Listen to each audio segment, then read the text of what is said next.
The boy's hand trembled as he held out the envelope, his oversized suit jacket swallowing his small frame, and when he said, "Dad told me to give you this if he didn't show up," I felt 3 years of painstakingly built walls shatter in an instant. Welcome, my beloved. Before we dive into the whole story, please click subscribe and let me know in the comments where you're watching from because tomorrow I will be giving you another story just as beautiful as this one, and you don't want to miss it. Now let's get into it. The room smelled like money and secrets, aged wine, truffle oil, and the particular cologne worn by men who'd never worried about next month's bills. Sloane Mercer sat in the private booth Warren had reserved, her black suit pressed to perfection, her posture rigid as courtroom marble. She'd arrived exactly on time, neither early enough to seem eager nor late enough to seem petty, because even after 3 years, some battles were still being fought in her head. The booth gave her a clear view of the entrance, which was both strategic and torturous. She'd watched Denver's elite filter through for the past 20 minutes, tech moguls in deliberately casual jeans, society women with diamond earrings that caught the candlelight, young couples so absorbed in each other they might as well have been dining alone. Warren wasn't among them. Sloane checked her phone for the 14th time. 7:23. No missed calls, no texts, no explanation for why her ex-fiancé had orchestrated this meeting and then ghosted her. Again. Because that was Warren's signature move, wasn't it? Grand gestures followed by spectacular disappearances. She should leave. Order the most expensive wine out of spite, drink one glass, and walk out with her dignity intact. But something kept her pinned to that leather seat. Maybe curiosity. Maybe the treacherous hope that still lived beneath her ribs. Or maybe the question that had haunted her for 3 years. Had she made the right choice? The restaurant hummed with conversation and the delicate clink of silverware. A piano played something melancholy in the corner. Sloane had argued cases in front of the state Supreme Court without breaking a sweat, but sitting here waiting for a man who'd already broken her heart once felt like standing on a cliff's edge in a windstorm. Then she saw him. Not Warren. This realization hit her with relief and fresh anxiety, but a child. A boy, maybe 7 or 8, weaving through tables with careful determination. He wore a navy suit clearly expensive and just as clearly too big, the sleeves rolled up to reveal bony wrists. His hair was light brown, meticulously combed, his face holding a serious expression that didn't belong on someone whose voice probably still squeaked when excited. The hostess trailed behind him, her face creased with concern, but the boy moved with purpose, eyes locked on Sloane's booth. There was something familiar about the set of his jaw, the way he held his shoulders back like bracing for impact. When he stopped at her table, Sloane felt her breath catch. He had Warren's eyes, storm cloud gray, ringed with dark lashes. But where Warren's gaze had always held calculating charm, this boy's eyes were raw with barely contained panic. "Are you Sloane Mercer?" His voice wavered slightly, formal in the way of a coached child. "I am." Sloane's lawyer instincts kicked in, her tone gentle but measured. "And you are?" "Henry," he said, his name like both introduction and apology. "Henry, I'm Warren's son." The restaurant didn't stop. The piano kept playing, diners kept eating, the world kept spinning. But for Sloane, everything narrowed to this moment, to this boy who represented every choice she'd made and unmade 3 years ago. "I know who you are, Henry." The words came softer than intended, almost tender. She gestured to the seat across from her. "Would you like to sit down?" He nodded, climbing into the booth with movements careful not to make mistakes. Up close, she could see tension in his small shoulders, the way his hands gripped the table's edge like it was the only thing keeping him afloat. "Is your dad here?" Sloane asked, though instinct already knew the answer. Henry shook his head. His eyes started shining with unshed tears, and Sloane felt something crack inside her chest, something she'd thought sealed away for good. That's when he reached into his jacket and pulled out an envelope. White, expensive stationery, her name written across the front in Warren's distinctive scrawl. The boy's hand trembled as he held it out, suspended between them like a bridge or a bomb. Sloane stared at the envelope, at this child, at the impossible situation unfolding like a car accident in slow motion. She'd spent 3 years running from Warren, from his lies, from the guilt of walking away from a little boy who needed stability. And now here was that boy, grown 3 years older, wearing a suit that didn't fit, holding a letter from a father who'd once again chosen the coward's way out. Her hand reached for the envelope before her brain could override the impulse. The paper was thick, quality stock, heavy with implications.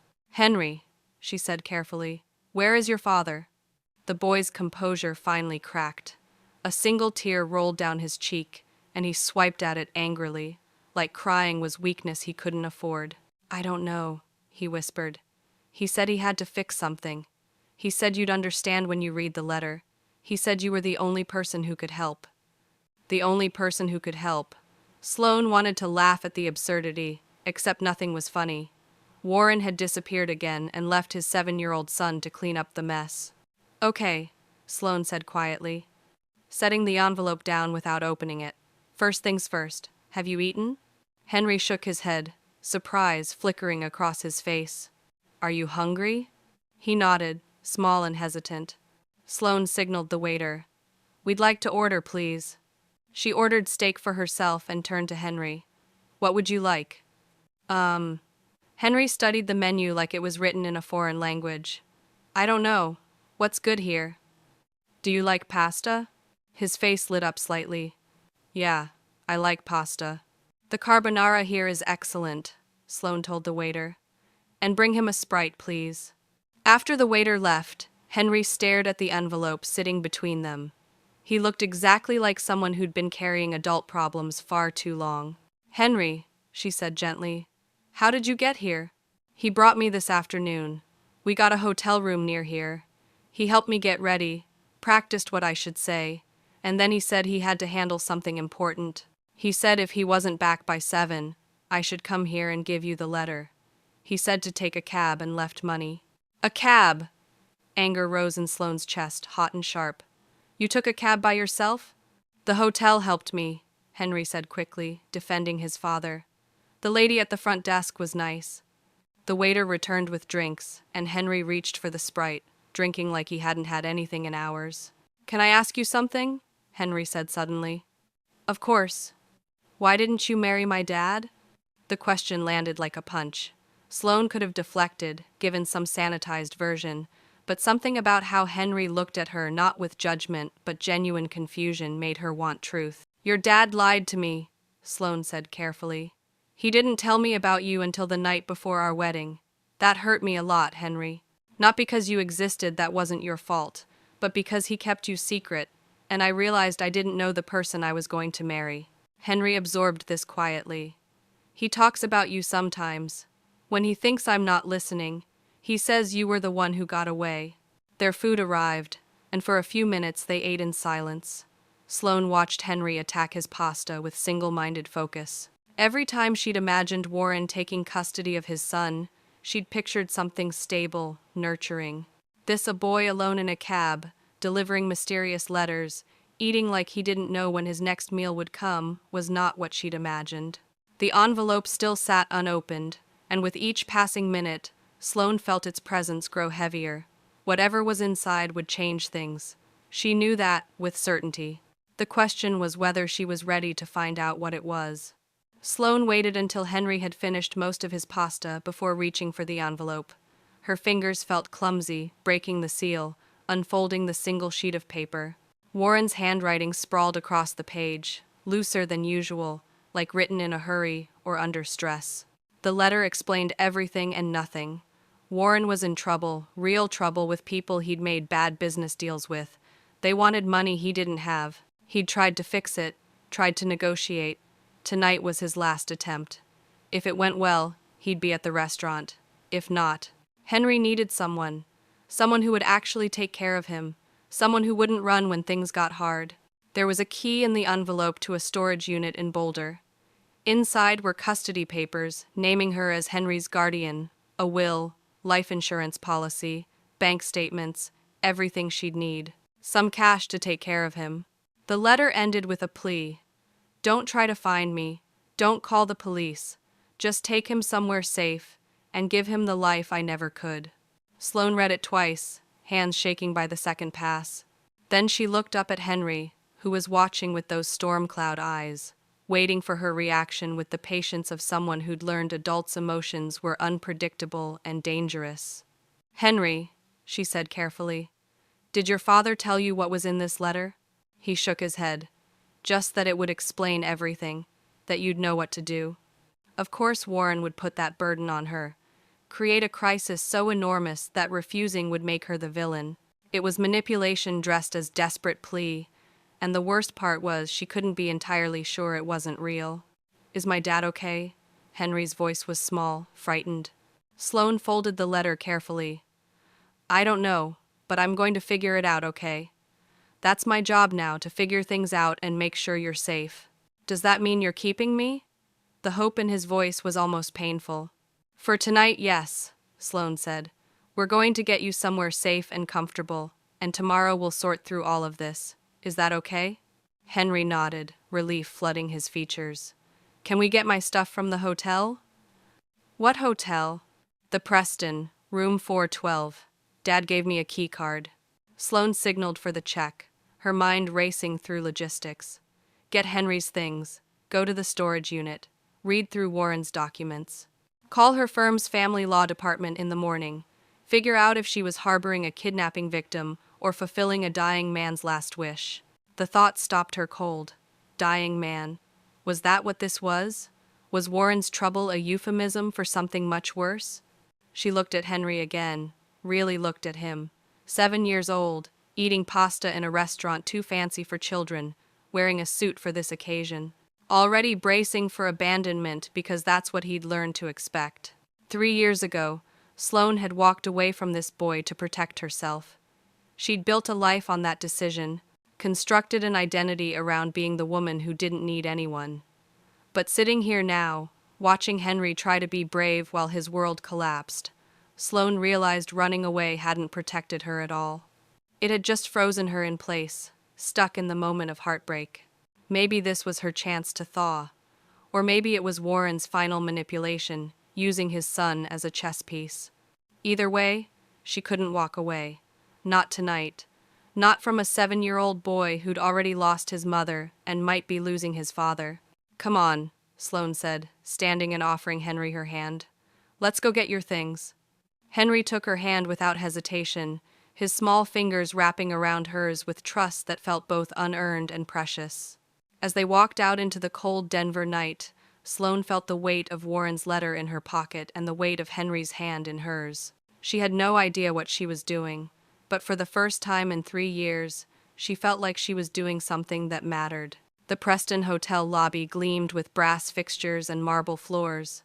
Sloane approached the front desk with Henry at her side, his hand still clasped in hers. The woman behind the counter, her name tag read, Candace, looked up with a smile that faltered when she recognized Henry. "Oh, you're back," Candace said, genuine warmth replacing corporate courtesy. "I was worried about you, sweetheart." "I'm his." Sloane paused, unsure how to explain. "I'm Sloane Mercer. Warren asked me to collect Henry's belongings." Candace's expression shifted cautiously. "Do you have identification? And authorization?" "I have the room key," Henry offered, holding up the key card. Sloane pulled out her phone, finding old photos of her and Warren together. "I'm his fiancé." The lie came easily, wrapped in enough truth to be convincing. Candace studied the photo, then Henry's face, then Sloane's. Whatever calculation she ran came out in Sloane's favor. "All right, but I'll need your ID for our records." After Candace made a photocopy, they rode the elevator in silence. Henry pressed himself against Sloane's side, his small body radiating exhaustion and stress. Room 412 was standard hotel fare, but Warren's presence was everywhere. His jacket over a chair, his shoes by the door, his cologne hanging in the air. And on one bed, a small backpack clearly belonging to Henry. "That's mine," Henry said, pointing. "And Dad said to bring his laptop too.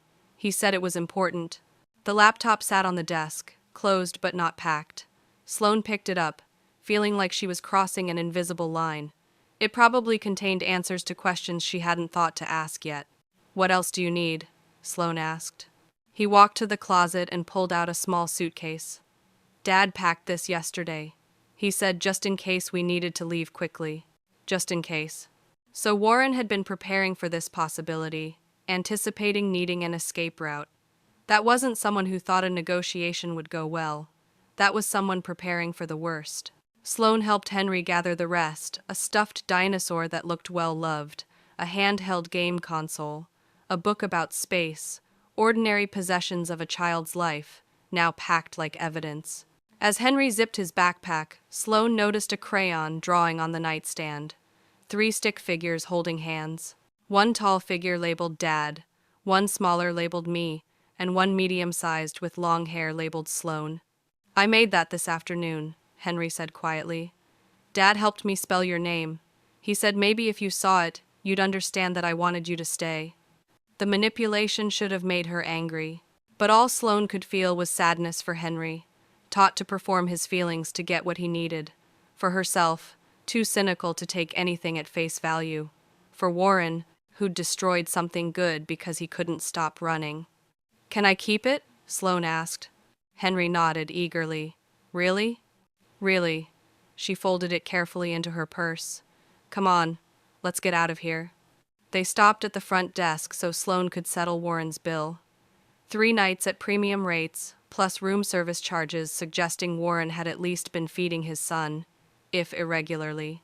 Sloane put it on her credit card, adding it to the mental list of things to sort out later. Is your father coming back? Candace asked. I don't know, Sloane said honestly. But if he does, tell him to call me. She wrote her cell number on hotel notepad. Candace took it sympathetically. You're a good person for taking care of that boy. Sloane didn't feel like a good person. She felt like someone backed into a corner, forced to choose between 2 kinds of guilt. But she nodded and led Henry back out into the cold night. They took a cab to retrieve Sloane's car from the Crimson Room. Henry curled up against her in the back seat, his small body finally giving in to exhaustion. By the time they reached the parking lot, he was asleep, his face peaceful in a way it hadn't been all evening. Sloane looked down at him and made a decision. She'd go to the storage unit tonight, after getting Henry settled somewhere safe. She'd read Warren's documents, assess the situation, and figure out what resources she had. And then, despite Warren's warning, she'd decide whether to involve authorities. She transferred sleeping Henry from cab to car, with the awkwardness of someone who'd never carried a child before. He stirred but didn't wake, arms instinctively wrapping around her neck. The trust in that gesture made her throat tight. I've got you, she whispered, though he couldn't hear. I don't know what I'm doing, but I've got you. It wasn't much of a promise, but it was the only one she could make and mean. Sloane's apartment looked exactly like what it was, the residence of someone who treated home as a place to sleep between work shifts. Modern furniture, tasteful but impersonal. No family photos, no knickknacks, no clutter, just clean lines, neutral colors, and enough empty space to echo. Henry woke as they entered, blinking sleepily. Where are we? My place, Sloane said, setting down his suitcase. You can sleep in the guest room. Do you need anything? He shook his head, but his eyes scanned the apartment with sharp assessment. It's really clean. Is that a problem? No, it's just different than our apartment. Ours has more stuff everywhere. Our apartment, present tense, like Warren was coming back, like this was temporary. Sloane didn't challenge that optimism. She led Henry to the guest room, white linens, empty dresser, a window looking at identical buildings. The bathroom is across the hall. There are towels if you want to shower. I have pajamas in my bag, Henry interrupted, already unzipping his suitcase. Dad always makes me pack pajamas first. He says you can handle most things if you can at least sleep comfortable. Practical wisdom wrapped around fundamental irresponsibility. Pack pajamas, but also put your 7-year-old in a cab alone and disappear into dangerous situations. Smart advice, Sloane said neutrally. Do you want help unpacking? I can do it. Henry started pulling clothes with efficiency of someone who'd done this many times. How often had Warren moved them around? How unstable had their life been? I'll be in the living room if you need anything, even if it's the middle of the night. Henry paused. Are you going to leave? The question was so small, So vulnerable. Are you going to disappear like my dad did? Are you going to promise and then vanish? Are you going to be one more adult who lets me down? I'm not going anywhere tonight, Sloane said firmly. I promise you that. I will be in this apartment all night, and here when you wake up in the morning. Henry studied her face, trying to decide if he could believe her. Whatever he saw must have been convincing, because he nodded and returned to unpacking. Sloane retreated to the living room, mind spinning. She texted her assistant. Won't be in tomorrow. Family emergency. Reschedule everything. Then she called her best friend, Rachel, who picked up on the second ring. Please tell me you're calling because you finally agreed to come to book club, Rachel said. I need your help, Sloane interrupted. And I need you not to ask too many questions. Rachel's voice immediately shifted. What's wrong? I can't explain everything now, but I need to know if I brought you documents, financial records. Could you analyze them? Tell me if someone's in real trouble or just being dramatic. Rachel was a forensic accountant who could look at spreadsheets and see stories of fraud, embezzlement, and financial desperation. Of course, Rachel said. But Sloane, what's going on? Warren's son is sleeping in my guest room. Warren disappeared tonight, left me a letter saying he's in trouble with dangerous people, asked me to take custody of Henry. I have a key to a storage unit with documentation, but I don't know if any of this is real or another manipulation. Jesus, Sloane. Rachel let out a long breath. Okay. First question. Is the kid okay? Physically, yes. Emotionally? He's been dealing with more than any 7-year-old should handle. Second question. Have you called the police? Warren's letter specifically said not to, said these people have reach. That's either genuine danger or excellent manipulation. Probably both. When are you going to this storage unit? Tonight, after Henry falls asleep. Then I'm coming with you, Rachel said firmly. You're not going alone to some storage unit in the middle of the night based on a letter from a man who makes terrible decisions. Give me an hour. I'll meet you at your place. Rachel, you don't have to. We're not negotiating this. If Warren is really in trouble with dangerous people, and if you're really becoming this kid's guardian, you need backup. After they hung up, Sloane checked on Henry. She knocked softly and found him already in pajamas, sitting on the bed with his stuffed dinosaur clutched to his chest. Everything okay? She asked. Can you leave the light on? In the hallway. I don't like it completely dark. Of course. Sloane flipped the hallway light switch. Better? Henry nodded. Sloane? Yeah? Do you think my dad's going to be okay? The question she'd been dreading. She could lie, offer false comfort. She could tell the truth, share her doubts, or find middle ground that honored both his need for hope and her commitment to honesty. I think your dad loves you very much, Sloane said carefully, and I think he's trying to fix whatever problems he created. Whether that's enough to keep him safe, I honestly don't know. But I promise you, no matter what happens with your dad, you're going to be okay. I'm going to make sure of that. Henry's eyes filled with tears. What if he doesn't come back? Then we'll figure it out together, you and me, one day at a time. Sloane stayed until Henry's breathing evened out, until his grip on the dinosaur relaxed. Then she retreated to wait for Rachel and prepare for whatever truth waited in that storage unit. Rachel arrived 45 minutes later with coffee and no-nonsense energy. She was petite, black, with natural hair in intricate braids, and an expression that could make guilty CEOs confess without a word. Show me the letter, Rachel said, not bothering with pleasantries. Sloane handed it over and watched Rachel's eyes move across the page professionally. Her expression didn't change until she reached the part about people I shouldn't have trusted. Then her eyebrows rose slightly. This reads like a confession and suicide note had a baby, Rachel said bluntly. Either he's genuinely in deep trouble, or he's staging something elaborate. Why would he stage this? To manipulate you into taking responsibility permanently?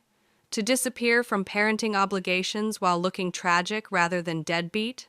To create a paper trail making him look like a victim? I can think of half a dozen reasons. Sloane felt something cold settle in her stomach. She'd been so focused on the immediate crisis she hadn't considered Warren might be orchestrating this for his own purposes. But you said if he's genuinely in trouble first, Sloane pointed out. Based on this letter alone, yes. Rachel admitted. The specificity suggests real preparation for real consequences. People staging disappearances usually keep things vague. This is more structured. So what do? We go to Boulder, look at what he left, and make informed decisions based on evidence rather than emotion. Rachel stood.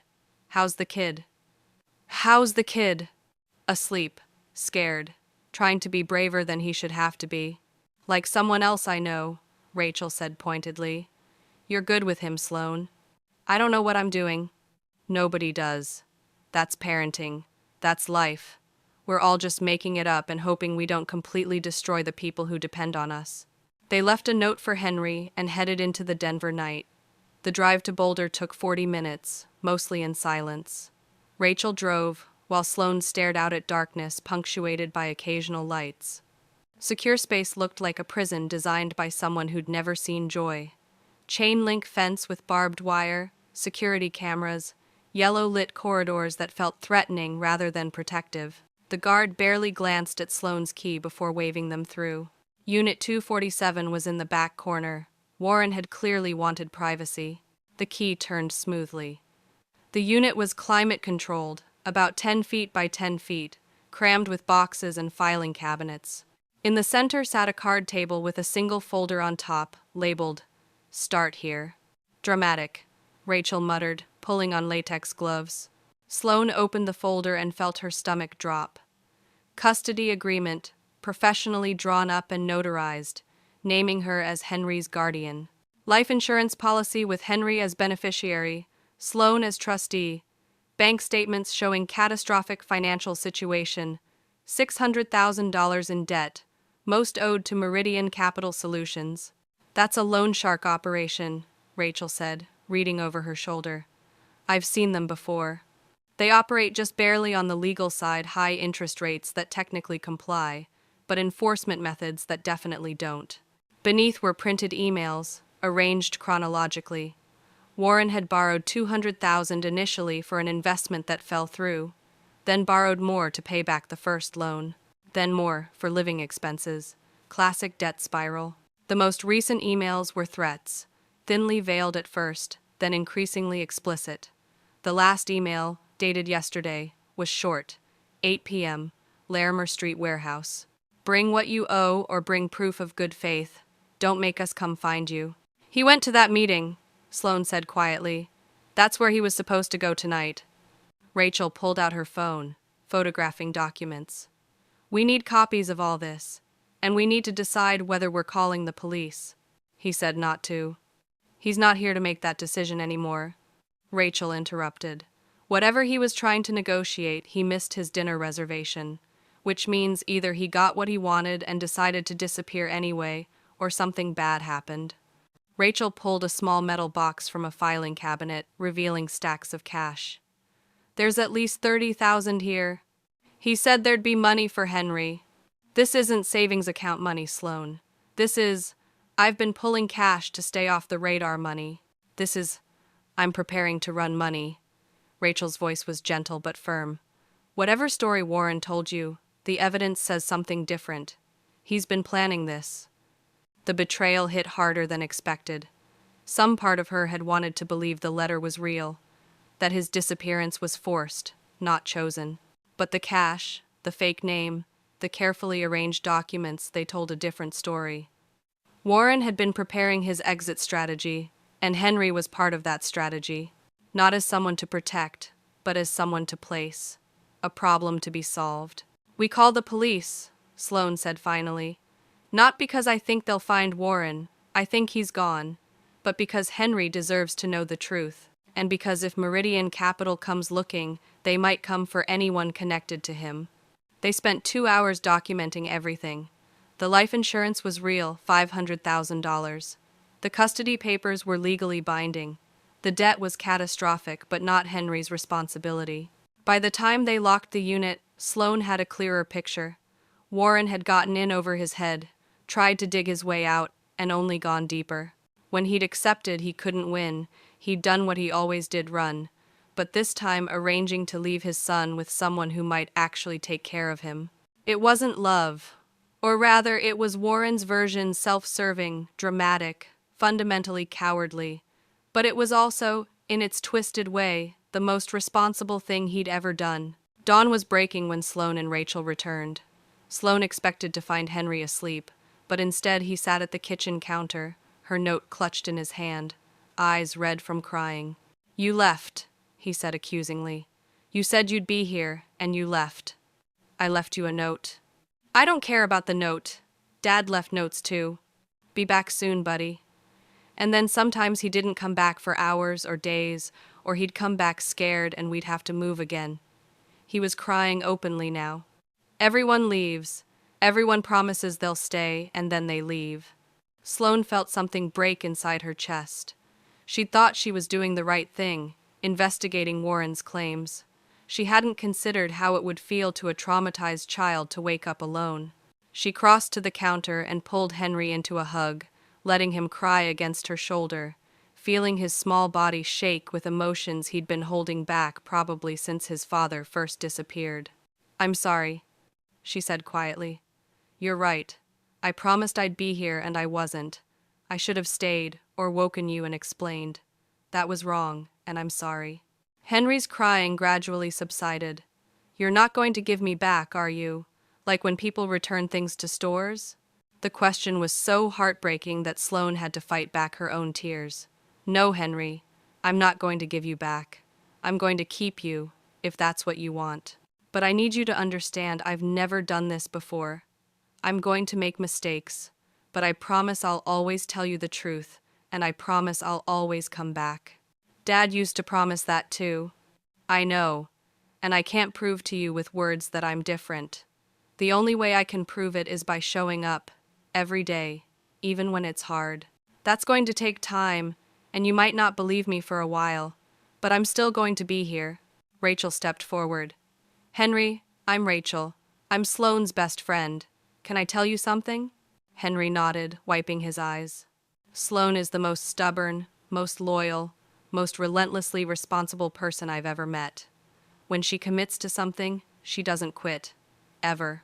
3 years ago, she walked away from your dad because he lied to her. But she's not walking away from you. Want to know how I know? How? Because she just spent all night digging through your dad's mistakes, trying to understand what happened and how to keep you safe. She could have called child services, made you someone else's problem. But instead, she's researching custody law and setting up bank accounts and learning how to take care of a 7-year-old. That's not what people do when they're planning to give up." Henry looked at Sloane with something tentative and fragile. "Hope, maybe, or the beginning of trust." "Did you find my dad?" he asked quietly. "No," Sloane said honestly. "But we found information about what he was dealing with." She explained as gently as possible about Warren's debts, about the people he owed money to, about the fake name and planned meeting. She didn't sugarcoat it, but she didn't make it more frightening than necessary. She focused on facts, on what they knew versus didn't, on what it meant for Henry's immediate future. "So Dad might not come back?" Henry asked when she finished. "He might not," Sloane admitted. "But whether he does or doesn't, you have a home now, with me, if you want it. What if I want to wait for him? Then we wait, as long as you need. But while we're waiting, you still need school, regular meals, a place to sleep. You still need someone to take care of you. That's what I'm offering." Henry was quiet, processing. Then, "Can I ask you something?" "Anything." "Why didn't you marry my dad? Really? I mean..." Sloane glanced at Rachel, who nodded encouragingly. She took a breath and decided to trust Henry with full truth. "Because I loved who I thought he was," Sloane said. "But that person turned out to be a story he was telling, not the real him. The real him was scared and running and lying to make the fear stop. And I couldn't build a life with someone always running, because sooner or later he'd run from me too. But you're taking care of me even though I'm his kid. Because you're not him, Henry. You're you. And you deserve someone who'll stand still long enough to actually see you. Someone who'll show up even when it's hard. Someone who'll tell you the truth even when it hurts." Like you did just now. Like I did just now, Sloane confirmed. Henry walked to his backpack and pulled out his stuffed dinosaur. His name is Rex. My grandma gave him to me. She said even dinosaurs need someone to take care of them, even though they're supposed to be tough. Rex looks very tough, Sloane said seriously. But he still needs me. Henry met her eyes. Do you need me? The question caught Sloane off guard. She'd been so focused on what Henry needed, she hadn't considered what she might need. But looking at this brave, wounded boy trying so hard to understand a world that kept betraying him, she realized the answer was yes. She needed him. Because caring for him was pulling her out of comfortable numbness. Because his questions forced her to be honest in ways she'd stopped being with herself. Yeah, she said softly. I think maybe I do. Henry nodded, satisfied. Okay, then I'll stay. For now, while we wait for Dad. While we wait for Dad, Sloane agreed, though privately she suspected they'd be waiting a long time. The next 72 hours were a blur of police interviews, legal consultations, and crash courses in elementary school enrollment. Detective Maria Reyes took Warren's case, her expression growing grimmer as she reviewed the storage unit documents. If he doesn't want to be found, and if he's had time to prepare, we might never locate him, Reyes said frankly. And these loan shark people, they're careful. They operate in legal gray areas. Unless your ex turns up dead or someone comes forward with evidence, there's not much we can do. What about Henry? Is he in danger from them? Legally, debts don't pass to children. But people like this don't always care about legality. Keep the kid close, be aware of your surroundings, and call us immediately if anyone approaches you about Warren's debts. Sloane installed a security system in her apartment, changed her daily routines, started carrying pepper spray.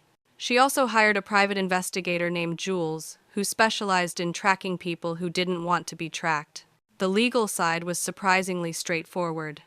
Warren's custody papers were legitimate, and with no other family coming forward, the court granted Sloane temporary guardianship. Rachel's sister, the family lawyer, fast-tracked the paperwork. This is the easy part, she warned. If Warren is declared dead or permanently missing, you'll need formal adoption proceedings, and if he shows up, he can contest the guardianship. Acting accordingly meant enrolling Henry in school, buying clothes that fit, establishing routines around homework and bedtime and meals. It meant learning Henry hated broccoli but would eat any vegetable hidden in pasta sauce. It meant discovering he had nightmares about being left alone in empty buildings, and the only thing that helped was leaving every light on. It meant, most of all, being present. Not just physically there, but emotionally available in ways Sloane had forgotten she was capable of. Henry asked questions constantly about Warren, about their situation, about Sloane's life before him. She answered as honestly as she could, learning to navigate the line between protecting him and respecting his right to understand his own story. 1 week after that dinner at the Crimson Room, Sloane was helping Henry with homework when her phone rang. The private investigator. I found him, Jules said without preamble. Or rather, evidence of him. He crossed into Mexico 4 days ago using a passport under his fake name. He's in Puerto Vallarta, staying at a small hotel under yet another alias. Sloane's heart sank and soared simultaneously. Alive. Warren was alive, but also gone, deliberately hidden, having chosen escape over his son. Are you sure? Positive. I have photos. He looks different, gained weight, dyed his hair, but it's definitely him.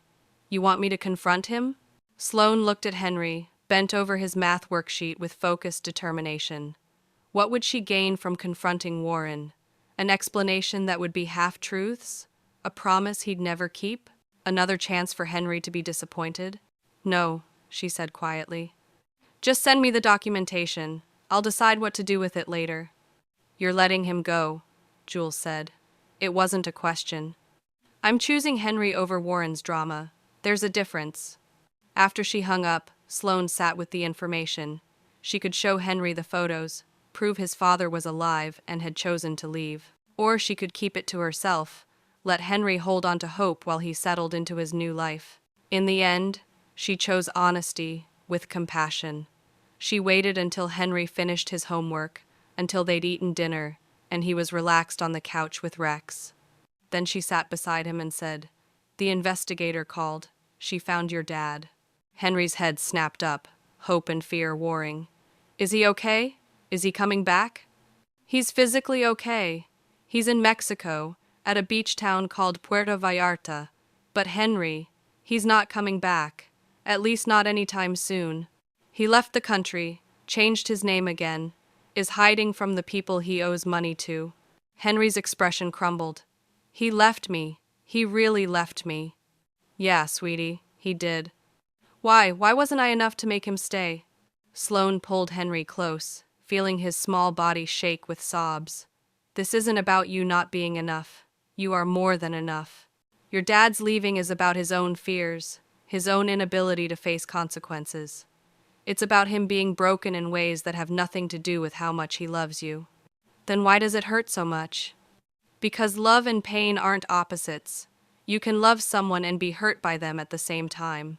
They sat like that for a long time, Sloane holding Henry while he cried for the father who'd never been what he needed. And as she held him, Sloane cried too for the girl she'd been who thought walking away would protect her, for the woman she'd become who'd almost missed this chance, for the boy in her arms who deserved so much better. "What do we do now?" Henry asked finally. "Now we build something new," Sloane said. "Not a family based on what we wish we had, but based on what we actually have, each other. Is that enough for you?" Henry was quiet, considering. Then, "Can we still be a family if we're sad sometimes?" "That's exactly when we're most a family," Sloane said. "When we're sad and scared and imperfect, and we choose to stay anyway." "Then yes," Henry said.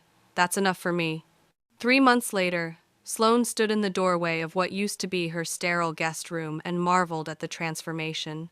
White walls now covered in space shuttle and dinosaur posters. The empty dresser overflowed with Henry's clothes. The bed looked lived in and loved, covered in stuffed animals because Rex needed friends. It looked like home. In the kitchen, Henry was attempting pancakes with Rachel's supervision. Flour dusted every surface, and the first batch had come out somewhere between charcoal and rubber, but Henry was laughing actually, genuinely laughing in a way that still made Sloane's chest tight with gratitude. "Sloane," Henry called. "Come taste this one. Rachel says it's almost good." "Almost good is generous," Rachel muttered, but she was smiling. Sloane joined them, accepting the slightly misshapen but definitely edible pancake Henry offered with pride. "It's perfect." "Liar," Henry said, but he was grinning. The court hearing for permanent guardianship was scheduled for next week. Warren had not contested it. In fact, he'd sent papers through his lawyer officially terminating his parental rights, which had broken Henry's heart for about 2 days before he'd emerged angry, then resigned. Finally, something approaching acceptance. "If he doesn't want to be my dad, then I don't want him to be either," Henry had declared. "Can you be my mom instead?" The question had terrified Sloane. Mom. The word carried so much weight, so much responsibility, so much potential for failure. But looking at Henry's hopeful face, she'd realized she'd already been functioning as his mom for months. "I'd be honored," she'd said. Now, watching Henry navigate Rachel's cooking lesson with easy confidence, Sloane reflected on how much had changed. Her apartment was messier. Her schedule revolved around school pickups and parent-teacher conferences. But more than logistics, she'd changed. The walls she'd spent 3 years building had come down in gradual erosion. Henry needed her to be present, and being present meant being vulnerable. "Earth to Sloane," Rachel said, waving a spatula. "Where'd you go?" "Just thinking about how 3 months ago I was convinced I had my life figured out. And now? Now I know I have absolutely no idea what I'm doing, and somehow that's better." Rachel laughed. "Welcome to the rest of your life, uncertainty and improvisation, with occasional moments of pure joy." There was a knock at the door. Through the peephole, Sloane saw Detective Reyes. Her stomach dropped. She opened the door. "Detective." "Miss Mercer, can I come in?" Sloane sent Henry and Rachel to work on pancakes in his room. Once they were out of earshot, she turned back to Reyes. "What happened?" "We found Warren. Mexican authorities did. He's alive, but he's been arrested.